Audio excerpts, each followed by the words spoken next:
So good. Righty-ho.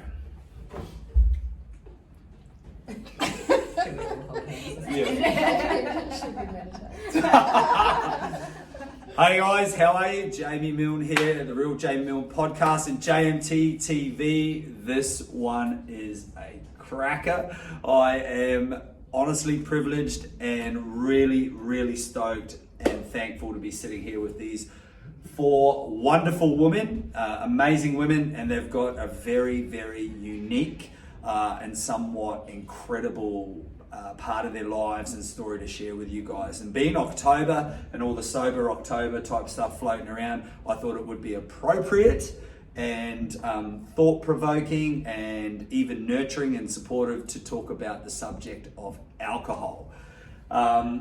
All four of these amazing people, and including myself, have recently had a bit of a spell or a period of abstinence, so we've had no alcohol at all. So we're going to keep this really relaxed. We're going to talk to each of these amazing women. They're going to introduce themselves, let us know a little bit about them, and of course their journey and experience with alcohol. So without further ado, I also just want to honour these four women because this is a very personal subject. And it's one of those things, some people view their relationship with alcohol as like a shadow or a part of their life that they're not that keen to share with people. That some people are really embarrassed about some of the things they've done when they're pissed. I've got a few runs on the board in that department. Yeah, obviously not these guys. They've done nothing. It's all my fault and like heaps of other fellas. But anyway, so it's a really personal and unique topic to each person, and so I just want to thank each and every one of you for actually turning up today and being open, being vulnerable, and just being uniquely you, because there'll be somebody that will listen to this that I fucking have no shadow of doubt will gain some insight, feel like they're supported, feel like somebody else has experienced what they've experienced, and hopefully they'll find some healing on the other side of watching this or listening to this YouTube clip. So, without further ado, I reckon if you introduce yourself, just let us know, sort of, I suppose, the big... Let's start from that end. And just maybe just who you are, a little 60-second overview, and essentially how long you've been off the... Okay, I'm Lisa. I haven't had a drink for nearly 11 months now. Fuck yeah! So yeah, I'm pretty bloody proud of myself, to be honest, because I never thought that I would get to this, because I've tried a few times. I've never been great with drinking, so drinking was never really my thing, but until it started really destroying my life and my family, and I couldn't get through it. I had to just make some serious changes, so I had to do it, and I haven't looked back since. I'm so proud of myself. Yes. So good. I'm Heidi. I originally stopped drinking. It was the start of October last year to do some training for a half marathon. So initially it was just for health and fitness, and it wasn't really, I thought at the time, for any other emotional or mental well-being issues. I then obviously went through that process of, keeping my fitness up and not having issues with training and inflammation. And it wasn't until I found myself in a relationship that reflected everything that I didn't want in a person, which was he was a severe alcoholic, he had massive anger issues, things became verbally and physically abusive, that then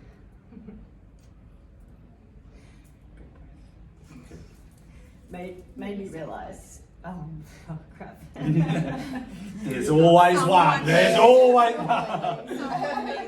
Yeah, somebody does need this, and that's the important part. Then made me realise that what I was looking for in someone, I had to be the person that obviously showed that themselves, and I let myself go in ways of being a person that was not having a quality of life and taking time away from my son, just to go out and have a good time or a fun time.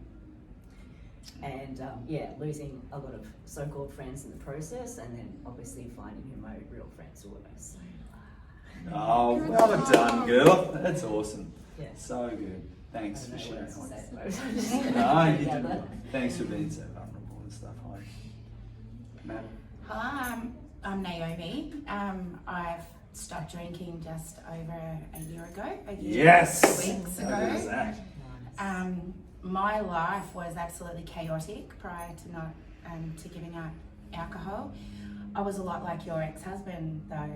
I was the aggressive, violent. What's an ex-husband? Ex-partner. I used that as a cover, and that because I felt so weak and so inside of me that I had massive walls up, and that the only way that I could express myself was through aggression and behaving horribly, and that was just a protective technique, and that there for me. On the inside, I was a nice person, and crying out for that to be and whatnot. And my last drink was absolutely catastrophic. I was a blackout drinker, and I was a binge drinker, but my binges then become daily. But then I justified that the good drinks and that were like at music festivals where I'd also do party drugs and whatnot, and that was all fun and all that kind of stuff. So that was leading me. I do go to AA. That's how I've got sober. It is absolutely, I walked into that place an absolute living mess. The day before going into there, my solution now was just not to live anymore. I didn't want to live, but I didn't want to die. But I knew I just couldn't live the way that I was living, and that anymore. My insides were dying, not just physically, but emotionally and spiritually. And over this last year, not only do I not want to die now, I wake up every morning, except this morning because I was really tired. I have a bounce. Most of the time I wake up. Yeah, I have a bounce in my step, and the world is just so much different. I can see colour and I can feel, and that now. So there's absolutely no turning back for me. Oh, That is awesome. that's beautiful. No, So good. unreal. My name's Amanda. I am 23 weeks sober now, so never ever thought I would get there. I don't even think How good is that? I don't think I've ever gotten there before, even through pregnancies. So that's a really big step for me. It was my crux. It was my everything. I turned to it when I was happy, when I was sad, when I wanted to escape. But I'd still train and I'd still do all this stuff, so I thought it was all okay. I thought, well, I'm still getting up in the morning, I'm still doing what I need to do, I'm still going to work, I'm still looking after the kids. But I wasn't. I might have been doing that, but I wasn't looking after myself. I was killing myself on the inside. For the last 3 years of my 20-year relationship with my ex-husband, I used it to escape badly. But I didn't realise at the time. I just thought that I was, I don't know, making it better, making it happy, but it was actually just making it worse. So, and then afterwards hit it even harder. But I found that it's not the answer. It's not what I need to get through life. And through people, like people around me here, I've managed to escape it, found possibly another addiction in its place, which is exercise, but it's a healthy one. Yeah. So, but I'll work on that, and it won't be my go-to and be all forever. But just really thankful of the people that have gotten me there. Jamie's one of them, and you guys are there as well. Oh. Thank you. Oh, feels like we should be hugging this out actually. Works well for me. Yeah. Anyway, that was amazing. Thank you. And a little bit about myself. Most people that know me or know me from a long time ago know that I am 100% an alcoholic. I'm what you would call a binge drinking alcoholic. So I can white knuckle it for a really long time without just through sheer willpower and stuff like that. And then, but when I do start drinking, I wouldn't come up for a breath of air after days and days and days, and that got progressively worse. In the military, it worked really well for me. Being in the Navy, I slotted straight in just perfectly to the binge drinking culture. Used to be violent when I was younger, and then that started to whittle away, and which was interesting. But certainly, and I too have been without alcohol now for it would be coming up to 13 months. But similar to Naomi, I've used AA and am still an active member of Alcoholics Anonymous, and been in the AA framework over my whole life. The Navy shoved me in there when I was 19 because they had identified that I was problematic. But when you're young, you don't get the hints. So that's a little bit about myself. My drinking was always celebration and disaster. So if I had done really well in an event, if I was boxing, doing CrossFit, going running, that was basically a trigger. And then alternatively at the other end of the spectrum, when something had happened, or I'd been triggered, or I'd been hurt, or I was angry, sad, agitated, lonely, all these negative emotions, that was enough to spark a thing. But once I had the first drink, that was it. Floodgates were open and I wouldn't come up for a breath of air. It's never one. Yeah, never won. They say in Alcoholics Anonymous, some of the framework there, and for people that are listening, basically one of the first questions that are asked, and I think they're really relevant, is one, when you start to drink, can you stop? So some people, they reflect and they think, can I stop? Or do you only stop when everything's gone, or you've been arrested, or you've passed out, or you can't get to it anymore? And the second question that they ask is, do you have a mental obsession? And a mental obsession, to me, a mental obsession, the way I perceive that is that, and here's just a quick overview before we go back to the girls, ladies. The ladies. Until we go back to Aussie ladies.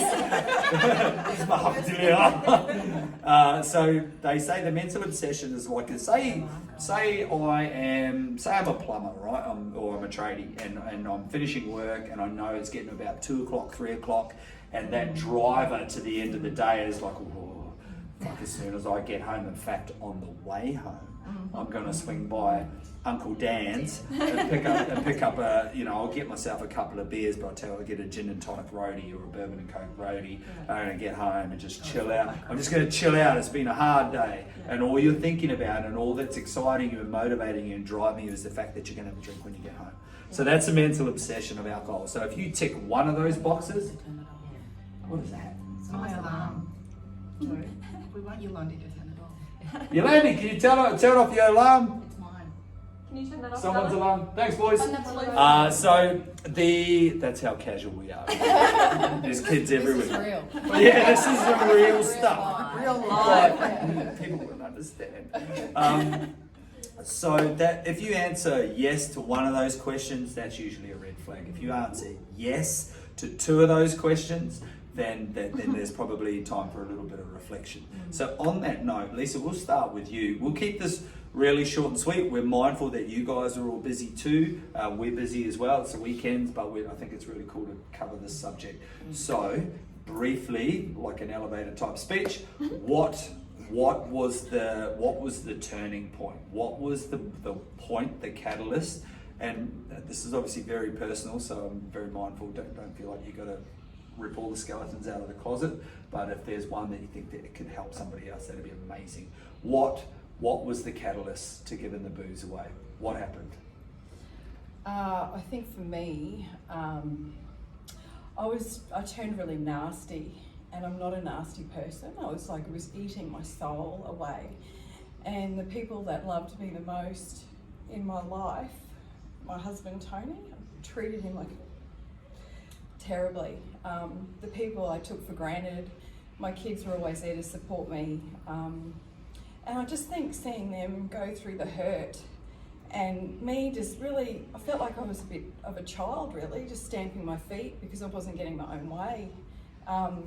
When really I had to look within and see how grateful I was. I might not have enjoyed the place where we were all in at the moment or the work that we do, but I had to adapt and I had to do it for other people and also for myself because it was just eating me up. I couldn't sleep at night. I too was getting inflamed and uncomfortable, and I loved my training and I just couldn't do it all anymore. I was exhausted, I was tired, I was on the floor in tears most of the time, and then it'd be a roller coaster. You'd drink and then you'd go and eat rubbish and you just feel like more disgusting, and I just thought, this has just got to stop. This isn't who I am.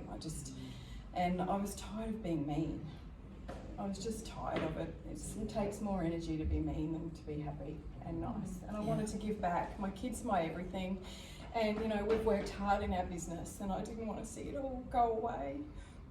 And you know, and I love everybody, and I was just destroying him. Oh, So, you know, everyone, I think, you know, we all need a connection, and everybody, we are all only human, and at certain times in our life we will turn to things, you know, you might turn to food, you might turn to a bit of exercise, like you said. We are only human, but it's, I think, seeing and being able to measure that and understand that that's what you're doing, and then feel the feelings and emotion that go with that. I think that's the important thing. You're not numbing yourself and just trying to avoid stuff. So, yeah. oh, you're a beautiful soul, Lisa. Thanks for giving us those insights. That's so amazing. So amazing. Yeah, It's I think as you said, Lisa, you just lose yourself in this whole process of like who you are and where you are and what you're doing, and as I said earlier, yeah, that obviously the turning point was being in a relationship that was just so toxic and dysfunctional, and seeing all these red flags with this person, wondering why things weren't working. The alcohol was just masking things and making things more volatile and just more horrid. And then also coming back and saying, you know, I was giving up my quality time with my beautiful boy to go and be with this toxic person and to associate with other toxic people, because none of them gave a shit, you know, like if they were true friends, they would have been there, you know, saying things or giving me a bit of grief for what I was doing, and yeah, so it's amazing how you can kind of get into that spiral so quickly, and yet I never thought I'd be in a relationship that was like that. I would always be the one going, as if you would, you know, not just walk away from that, as if you couldn't just, and how would you get into that? So, and it was interesting hearing your side of it, because it sounds exactly like, you know, that flip side, the other person. But I get it, because obviously he has a lot of hurt and pain and issues too that he had to deal with, and he's probably still dealing with. So, yeah, the health and fitness thing, you know, as I said, that started it, but that ended up becoming like an escape as well, that as you said, with another addiction to replace it, not so much addiction, but more so I found the enjoyment in simple things in life, and gave myself the time and the love that I needed to do, that then I could be the best person and best mama for my little boy. So, yeah. Awesome. Thank you. Got through that one. You got through it well. Got through that one. I feel like everyone's dodging bullets. It's so raw. It's like, I'm going to share a little bit, but not too much. I'm fucking hopeless. I didn't put any tissues on the table. All we've got is Crying, dude. flyers and some business cards. Just use these business cards to wipe your tears. Nums.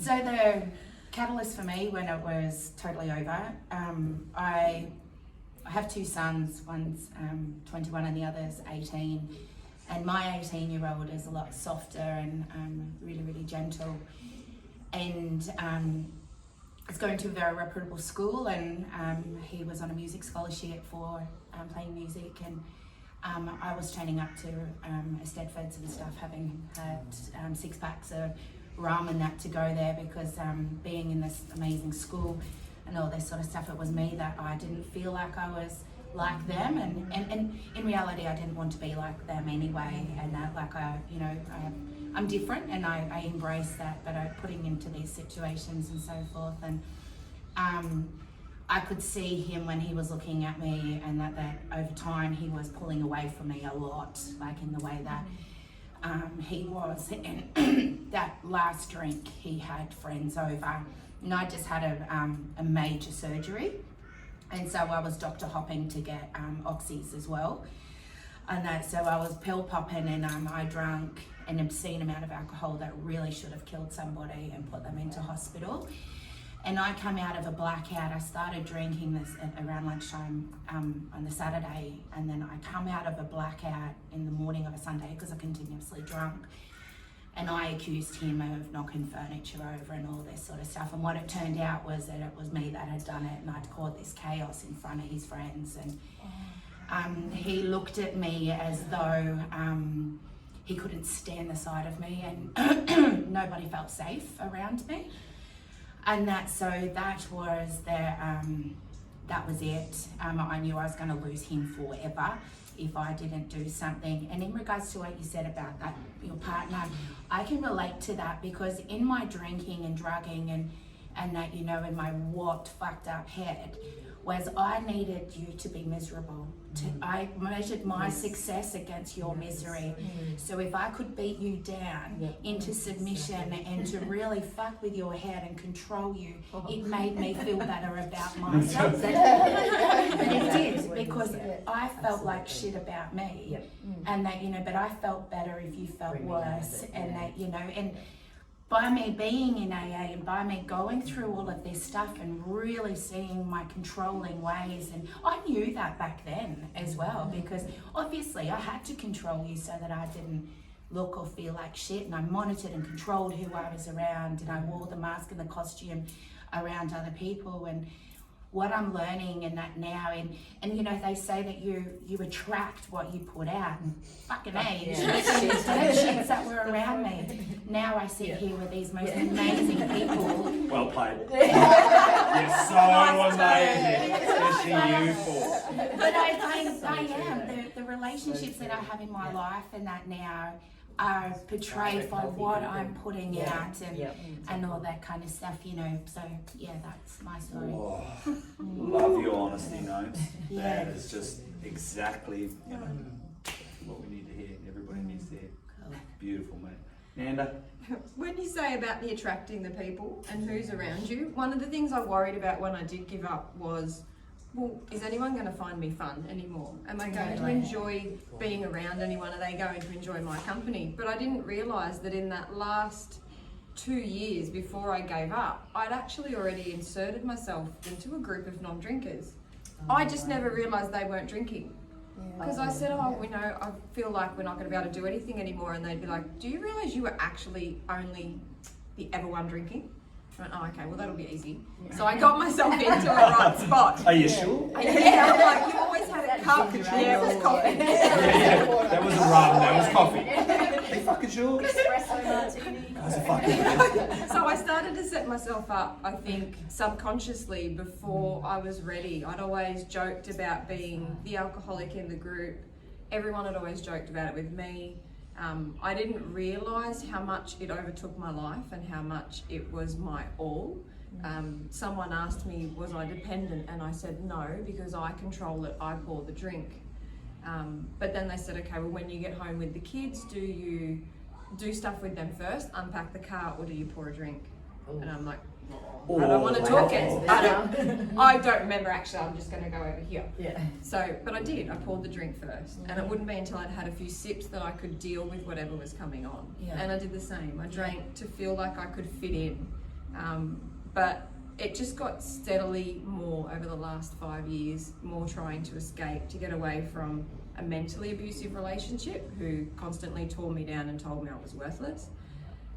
So I drank more to feel better. But it started to take over more. I started to actually have to rely on other people to get me around. I couldn't function anymore. And as much as I'd always been this functioning alcoholic, I got to the point where I actually couldn't make it to work anymore. And I have my own business, so I'm not just letting other people down, I'm letting myself down, my family down, and all of my clients, not just one boss. So I knew it was time to do something. I thought that I could pull back a little bit, but I know I can't. So we went for the whole hog, and I forgot to say before, I do go to AA as well. It has been really good. It's not my be all and end all, but it's definitely been an awesome step to bring me over that line and get me in the right frame of mind. Oh, love that. Thank you, man. Thank you. Cool. So the next question, just nice and briefly, if we can, because we've got about that one. Yeah, that was really short actually. I'm trying to go brief. Yeah, you guys are doing really well. You're doing really well. So we've got about 5 to 6 minutes left. I think one of the interesting things is, and I know Simon Sinek is famous as TED Talk in his book is, you know, start with why. I think that's really relevant, especially in this particular topic. I think, so a couple of brief things. How do you stay off it? So, because that's what people will be asking. Like, it's all well and good as we sit here with a few months under our belt going, okay, we've got through maybe perhaps the thick of it. How did each of you do it? and why do you stay off it? Why is there not that convince you don't give into that convincing little voice inside our mind that it's like, I've had a really fucking shit day, I'm really stressed, insert any justification whatsoever for alcohol. Why do you not pick it up again? And how have you remained sober? So just brief summary, a paragraph, an overview. I know that's hard, but let's do our best. I think for starters, you've actually really got to want to, because I think I tried so many times and I don't think I actually really wanted to, and I wasn't ready to. So I think I really wanted to get off it. I actually read that book, the Easiest Way to Stop Drinking for Women, and that actually changed my life. So that helped me. I'd walk along the beach every morning and listen to this Audible, and I never touched a drink again. Lisa, could you share that with me after this, a link, and I'll Absolutely. put it. We have show notes in this particular podcast, which will be Russell Brand's book Recovery. There's a Netflix doco. Alan Carr, cool. So so that's sort of what triggered it for me. I think staying off it, I don't know, like, it was tough to start off with, but I just think I don't miss the hangovers. I don't miss that feeling of feeling like shit. I really don't. Like, I feel alive now. Why would you want to feel like that? So that is my why, is why I don't do it anymore, because I want to feel alive. And I want to have clear eyes when I look at my kids, and I want to be able to give them my attention when they ask me for something, rather than just, I'll do it yourself, or ignoring them. Like, I want to feel full. I don't, it didn't fill me up. It brought me down. I was lying on the floor half the time in a mess. Whereas now I can get up and I see everything around me now, and I love it. I love it. I take it all in. Why would you want to take that away? Oh, ladies, that's where you need a mic. All right, latest everybody. That's my 20 cents. I'm out. That was fucking brilliant. Why would you want to fucking lie on the ground? Oh, ladies and gentlemen. You've got choice. And, That's all we want. We just want more choices. That's it. Yeah, Fucking beautiful. It makes everything clear, doesn't it? Absolutely. Mrs. Fisher for gold. Yeah. That's beautiful. Yeah, good luck everybody. Yeah. There we go. So all of that plus, what Lisa said, and that's about it. It's kind of like clean eating. You take away all the shit food, and the cleaner you are, the healthier everything just functions. And I think just taking away that the alcohol just it clarifies so obviously to me who was important, what was important, and then like, what am I doing, and where's that, where am I spending my time? Because we all don't know how long we're going to be here for. I think I like to kind of always put things into quotes, and I think it was like this quote I saw just the other day is, the goal isn't to be sober, the goal is to love yourself so much that you don't need to drink. Ladies, That's another one. There we go again. That's all I got back. Heidi somehow gets gold as well. No, it's not. She'll come through. Remember, Gnomes is the aggressive one. Gnomes, a brief why and a brief how. How for me has definitely been AA. I do a multitude of meetings a week. My shifts revolve around my AA meetings. So I've done the steps. I have a sponsor. The steps have been incredibly eye-opening, and that for me on who I am and why don't I drink anymore. That voice in my head is going more and more and more and more. But even the fact and the thought of me having a drink, I remember those eyes. I remember Jai looking at me like I was nothing, and that keeps me and that going. But the thing is, every single night I thank my higher power, every single night without fail since day one, for keeping me sober for that day. And every single morning, the second I open my eyes, I am grateful that I'm not hungover, and that I can come here, and keeping a healthy body. And that is just as important. Oh, ladies and gentlemen. This is your pretend microphone. And we love having you here too, Gnomes. I love we being here. absolutely love you. You're just such an integral part of our little fucking happy family that bounces around. I love it here. It never ends over here. So something just really quickly that just to give you some insight into what Gnomes was talking about. So Alcoholics Anonymous and many other fellowships like it, whether it's food, sex, drugs, Narcotics Anonymous. Well, easy. That's another podcast. So we'll roll straight into the next podcast. Now tell me about, so with AA, they have a 12-step program, a program to recovery. A really good way to get some insights into the recovery program is Russell Brand's book, Recovery. So AA, I think it was 1935, AA was founded, created the structure, things like that. And Russell Brand gives insight in a sort of 2020 version of what the 12 steps actually mean, because a lot of people don't invest in their recovery process because the whole God thing freaks them the fuck out, and not everybody's comfortable stepping into religion, whereas AA, as Gnomes was saying, she alluded to her higher power. It's whatever the fuck you want it to be. If it's Jesus, if it's a Cabbage Patch, if it's the elephant with 8 arms, it doesn't matter. If it's yourself, if you see God in yourself, then that is your higher power. So if anybody's out there and they're freaking out about the whole fucking God thing, mate, have a chat to yourself, because it's not about God that we understand and our generation is going to church and things like that. It is God in whichever way you understand that can help towards your recovery. So I just wanted to add that part there. Amanda.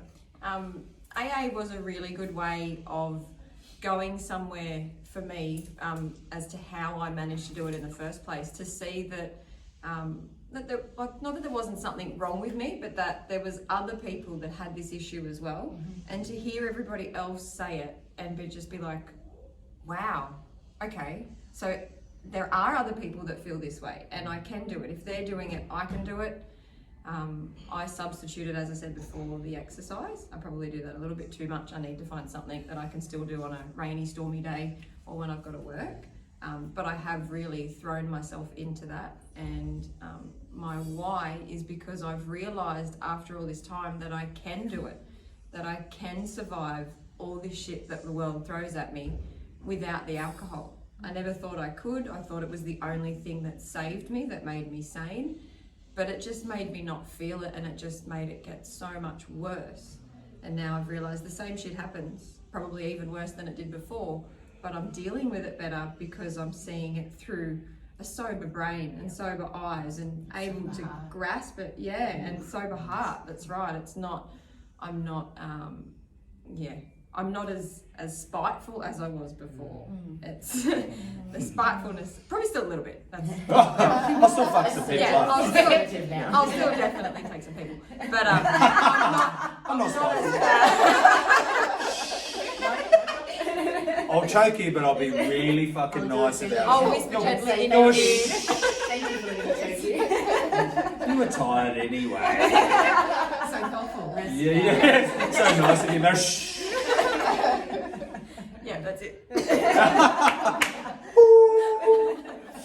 Oh, that's incredible. So a little bit about my how and my why. Very similar to Gnomes and Amanda. I've used the AA fellowship as well and continue to do so. Yes, it's not my be all and end all, but it is certainly an integral part of my sobriety and being sober. I had figured out I was certain I was made of Teflon. The amount of times I fucking bounced back is horrendous, but in the process of all these rock bottoms and bouncing back, I left a fucking plethora of carnage, and I have hurt some very beautiful people over. And over. Now there's no time limit. Yeah. Oh dear. Reset. Start again. So we just had somebody call me. Come on, iPhone. You need to come up with a better way of doing it. Anyway, so I have lost a lot of things that I was really wanting to achieve and things that I wanted to do. I was, about to become a police officer when I left the Navy, but I couldn't keep my hands in my pockets and got drunk and started punching on. It didn't get me booted out of the Navy, but I was on my last warning and was just renowned as just a drunken pest. And pest is not a word I use lightly. I was a fucking pest. So nearly lost my naval career, boxing career. My coach, Kevin Barry Sr., rest in peace, used to say to me all the time, if you could just fucking stop drinking, who knows what you could be. He used to say to me, you're going to get that title for me, you're going to get it, like, and I never did, you know, things like that. So, but we can all insert 1,000 different rock bottoms, and like Gnomes, the last one was having both of my sons witness, you know, my older son's seeing the train wreck. He grew up watching it, you know, and my youngest son, that was the turning point, you know, his eyes and him seeing the carnage, and then waking up in the middle of a busy Sunshine Coast Road at 7 p.m. because I'd nearly been hit by a car, and with a guy that I'll never know to this day. I'll never forget him, just a large white fella, that's all I can remember, picking me up going, that fucking car just missed you, man, oh my God, is that your phone, is that your wallet? So it somehow spun out, dropped all my shit, and all these bystanders just watched as this strange man picked me up and basically walked me and carried me. So I had no recollection other than that. You just missed that car. And so I nearly lost my life. And he walked me to my apartment, opened the door and put me in. Somehow, some way, we made my way there, and I woke up on the tile floor in the kitchen in my own piss and vomit, pretty much. I'm pretty sure it was vomit. I'm hoping it was vomit. And that still wasn't enough, like that morning, into the gin to try and take the edge off. So, but again, that memory of my children having to see that fucking train wreck is enough. So that's a little bit about myself. The hypocrisy is a big one too. When you're in the fitness industry, it's not a good look. So that doesn't sit pretty when you're telling everybody to do push-ups, eat chicken and eat fucking broccoli, and then once every 3 months, you don't come up for a breath of air because there's a bottle of gin in your hand. So that's about me. I can't thank you guys enough. The level of courage and vulnerability, integrity, unconditional love for people that need this at the moment is fucking phenomenal. And you've taken time out of your weekend to be here and just share something that's really personal. And I reckon you guys took it next level. And I think that is the beauty of what we did, and that there'll be people out there that will hear this that, you know, don't feel comfortable with AA. They can't read, they don't want to read a book, but they might get some kind of insight and courage, because it takes a fucking big leap of courage to take this step. In the show notes today, like in the bottom, the comments, I'm going to pop a whole heap of links. So there'll be Alcoholics Anonymous, and on that note, AA doesn't work for everybody.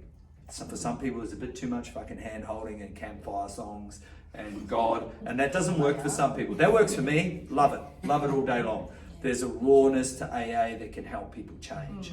There is another fellowship out there that is not AA related. I'm going to pop that in the link as well. Lisa's going to share her book.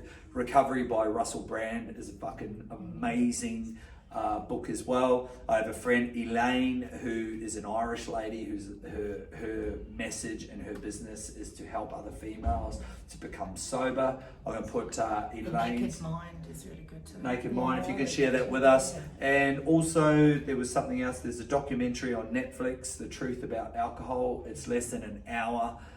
Not dissimilar to this podcast. And it's the truth about alcohol, which is really interesting. You actually get some solid facts. So that's all going to be in there. I thank you all for listening. If you're listening on the audio, on the YouTube clip, fucking big respect to you. And more importantly to you ladies, thank you very, very much. You guys are just fucking wonderful. Yeah, thanks for Love you, love you, love you, love you. Times 4. Thank you. Any final things to say? Anybody? Just always here if someone wants to chat or talk about Or it. talk to anybody too. Yeah. Like, you know, just be honest. Be honest with yourself and be honest with the people around you.